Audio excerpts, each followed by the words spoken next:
What's up everyone and welcome back to the MMA Zone. Today, let's get started with Dustin Poirier saying that Colby Covington knows how their sparring sessions went. All those times that Dustin Poirier and Colby Covington have sparred on the mats at American Top Team in Florida, well, we could start hearing more about them. Now that Poirier mentioned how some of those sessions went through the years that the two fighters were training at that particular gym. Poirier, a lightweight, recently shared he accepted a fight offer from the UFC to take on his former teammate, Colby Covington.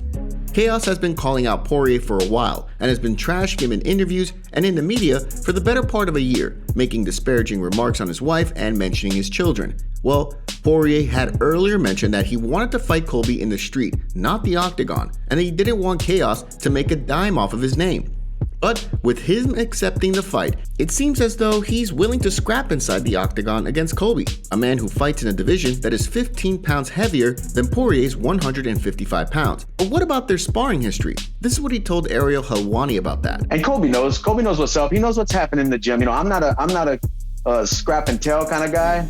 I don't say what happened, but he knows what's happened those years in the gym. And at the same time, I know he's taken me down and rid me out rounds, but he's also known a couple of times what happened to him. Do you feel Poirier just opened the door for Colby to bring in more trash talk? What do you make of what Poirier just stated here? Superhero Kevin Holland details his latest real-life rescue. Somehow, Kevin Holland keeps getting in pretty crazy situations where he has to save people. Now, he's pulling guys out of tractor trailers following accidents.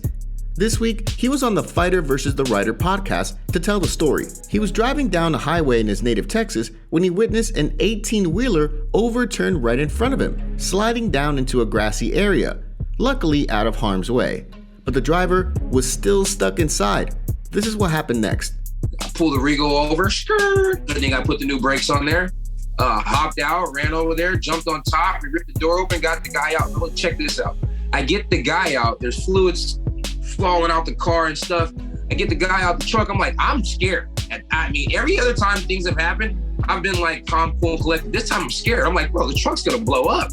Holland then goes on to talk about how the guy goes back to the car and gets his phone, to which Holland now has to help him out again. Then the guy goes back again, saying he might have left something else in the trailer, but by the time he's there, a police officer arrives at the scene to deal with the situation. The driver of the trailer was okay, no scratches, and the trailer was off the freeway as well. So the situation wasn't as bad as it could have clearly been. Holland is now preparing for his next fight on June 18th in Austin, Texas, when he's going to take on Tim Means. Why do you think Holland keeps finding himself in these situations? Anthony Smith details bizarre altercation between his mom and Dan Bilzerian and Cowboy Cerrone. During a recent episode of the Believe You Me podcast with Michael Bisping, Anthony Lionheart Smith shared an untold story about the night he fought for the light heavyweight title against John Jones. The fight was the biggest in Smith's career, as he was headlining UFC 235 against one of the legends of the sport, with a chance to unseat the light heavyweight GOAT as champion. During the podcast, he told the story of how his mom and wife were sitting ringside to watch the bout just as it was about to start. That's when Playboy social media influencer Dan Bilzerian and UFC fighter Donald Cerrone showed up, allegedly super intoxicated, and they demanded that the two women move because they thought Smith's mother and wife were in their seats. Let Smith take it away from here. So they kind of go back and forth a little bit, and literally Dan Bilzerian and Donald Cerrone removed my mom and wife from their seats while I'm getting ready to fight John Jones. I was furious. Like, had I seen Dan Bilzerian like the 10 after, because I found out about it right after I got it to the back, and if I'd have seen him then, I'd have tore his head off. I was so mad. But Smith goes on to say that Bilzerian sitting next to Smith's mother, making his mom super uncomfortable. Now, we don't know if Cerrone and Smith ever talked about this incident or if Smith has any gripe about how Cerrone handled this, but Smith seems pretty chill about it now, years removed from it. At the moment, Smith is gearing up to take on the tough Magomed Ankalaev on July 30th, and this fight is likely to have title shot implications, as Smith is currently on a 3-fight winning streak, all first-round finishes. What do you think about this whole story? Don't forget to take a second to hit that like button and subscribe to the MMA Zone to stay up to date on all of the latest fight news. Gilbert Burns and Ali Abdelaziz to gamble on Oliveira versus Makhachev, a friendly wager between former welterweight title challenger Gilbert Burns and fight manager Ali Abdelaziz is taking place, and it's revolving around the potential Charles Oliveira-Islam Makhachev fight. It's a fight that isn't actually scheduled to take place. Hell, the UFC has yet to even say what they plan to do with any potential title fight involving Oliveira, who is now the #1 contender at 155 pounds. The Brazilian missed weight by half a pound a few weeks ago at UFC 274, ahead of his fight against Justin Gaethje. The UFC forced him to vacate his lightweight title. He ended up submitting Gaethje in the first round, which made him the #1 contender for that now vacant title. While it's unclear who will face Oliveira for the belt, some are pressuring the UFC to put Islam Makhachev in that spot. Oliveira, with an 11-fight winning streak, against Islam, with a 10-fight winning streak, could be an interesting bout, especially when you consider both guys are grapplers. In a recent interview, Burns stated he thought Oliveira seems unbeatable right now and that he could clearly beat Makhachev if the UFC would actually make this fight a reality. Ali Abdelaziz did not believe his ears and tweeted this to Burns.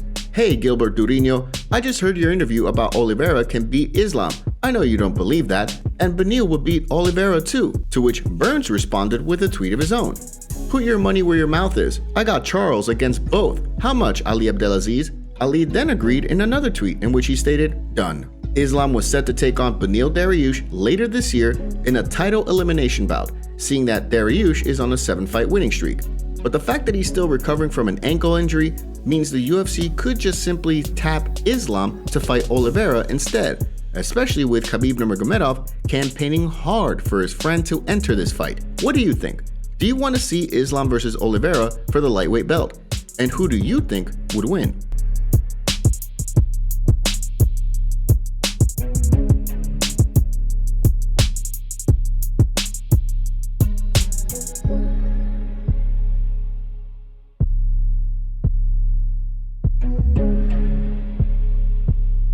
Big John McCarthy has evolved his position on round 1 of Sterling Yan, and Chael Sonnen praises him. Just days after Aljamain Sterling was crowned the undisputed UFC bantamweight champion for winning a split decision over Peter Yan, Big John McCarthy came out and flat out stated that he did not agree with this decision at all. For Big John, it all came down to that first round, and in his mind, Yan clearly took that round, and Sterling stole that title.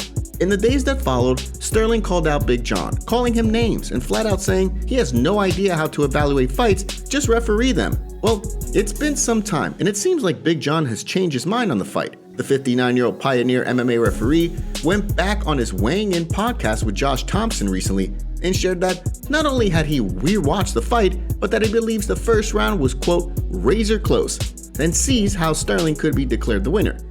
Well, one guy who is now congratulating and praising Big John for evolving his position on the fight after rewatching it is none other than Uncle Chael Sonnen. Sonnen, in a recent video on his YouTube channel, says that because McCarthy was not a commentator or fighter, but a referee, him making statements that are credible is one of the biggest things for him. His credibility is dependent on him viewing things objectively, and he feels that Big John has done that by coming out and correcting his take. This is what Sonnen stated. So after his statements and in light of it, and not to mention 6, 7, 8 weeks has gone by, he goes back, he watches it, and he goes to the same forum, which was the internet. He made the statement on the internet. He returned through the internet to amend the statement. I liked it. I really do. What are your thoughts on Big John changing his mind here? And what do you think about Sonnen's praise of Big John? Today's video was packed with some juicy stories from the fight world. What are your thoughts about what's going on in MMA? Don't forget to smash the like button and subscribe to the MMA Zone to see more videos just like this. See you next time.